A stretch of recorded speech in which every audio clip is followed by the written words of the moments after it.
Welcome back to Park City Television. I'm sitting up here at the Grey Goose Lounge with the director and writer/editor of Joan Jett's film. Well, it's your film, but it's about Joan Jett, about her life, called Bad Reputation.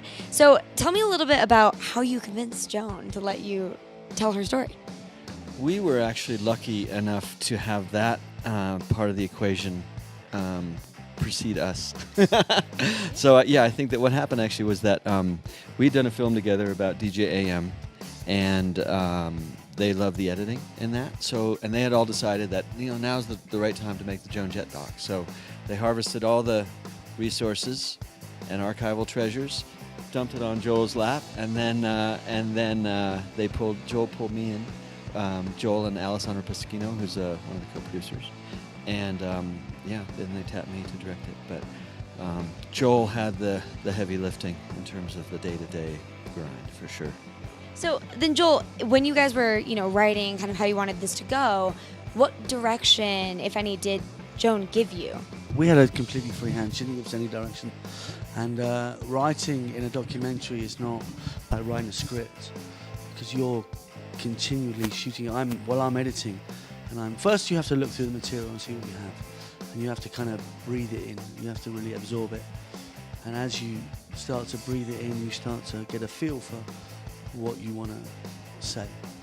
And then obviously while I'm still editing, Kevin's still out shooting. Kevin and I have a certain amount of understanding because we've worked together for a long time, so I know what I'm looking for, and I know what he's looking for. And so you're actually writing on the hoof. You're actually going, as you're going along, you're putting a story together. I was okay with, where what they filmed, and it was just me being me. When you were doing it, were there any parts of her life that you maybe thought were either difficult for her to kind of go back to, or that were wonderful for her to go back to?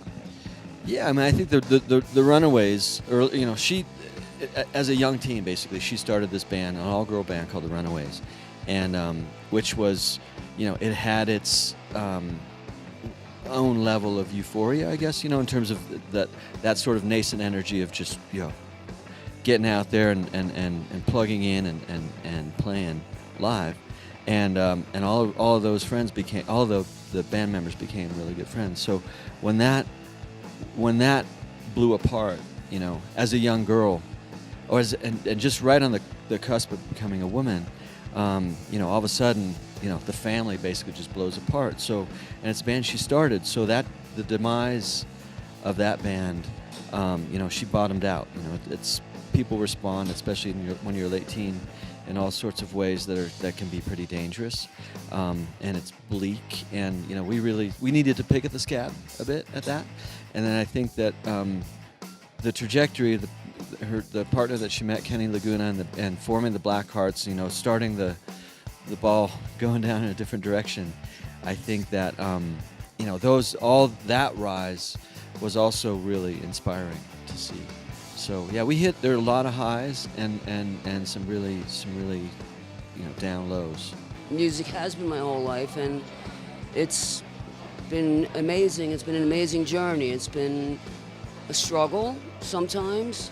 It's not an easy path, but anything that you want and are passionate about isn't necessarily easy. As a young woman, to kind of fight through the misogyny that she had to go through, and the kind of rejection that the girls got.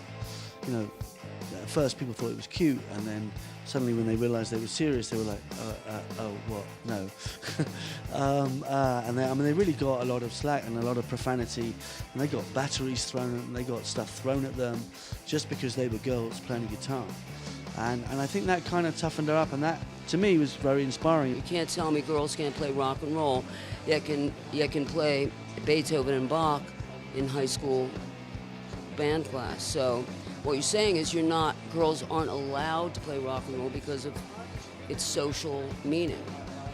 It's so, I wasn't having that. Just in general, just seeing her life and seeing her music evolve and just seeing the decades that she spanned was just kind of inspiring to me as a musician and as a woman, You're tracking a young girl and then a young woman and then, on through her life, and the pockets of resistance that she blew through, and the resistance that she got, that had it triggered a lot of memories, I think, with a lot of women especially, and so that was pretty interesting to get that sort of volume of emotion in one room. We've just been in a foxhole together, so it's interesting to come out and all of a sudden, show it en masse, and it's just an amazing experience for us. Just to add to that, I mean, a lot of the women that came up to me after the film were like, she just has inspired us in so many ways. Just that she pushed through adversity, and that they identified with that and some of the rejection that they'd had. But I think it's really important to go for it. If you have a dream, you gotta go for it. Because if you don't, you'll always wonder if you could have achieved your dream. I talk to 16-year-old girls, and they're like totally inspired by Joan. So it spans real decades. Yeah. And so, is there any plan yet for where people might be able to see this on mass release? Not yet. We just finished this, so that part of the process begins right now.